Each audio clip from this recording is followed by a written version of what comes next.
O'tgan videoda ko'p ukol qilmang, tabletkalar iching desam, ko'pchilik izohlarda tabletkalar oshqozon ichakni buzadi-ku deb izoh qoldiribdi. Ha, to'g'ri, ba'zi tabletkalar oshqozon ichakni buzadi. Bular asosan og'riq qoldiruvchilar, diklofenak, ibuprofen, aspiringa o'xshagan dorilar.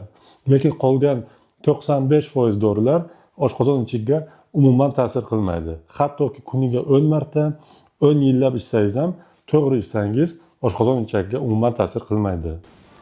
Masalaning ikkinchi tomoni, hozirda O'zbekistonda sotilayotgan ukollar ko'pincha nojo'ya ta'sirlar, allergik reaksiyalar yoki o'lim holatlariga sabab bo'lyapti.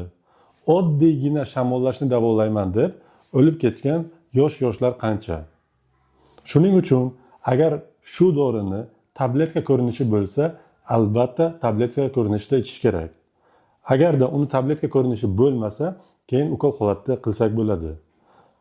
Ikkinchidan esa ukollar faqat hozir o'layotgan, ya'ni reanimatsiyada yotgan bemorlarga tavsiya qilinadi. Qolgan hamma dorilar faqat tabletka bilan davolanadi. Bu dalillarga asoslangan tibbiyot.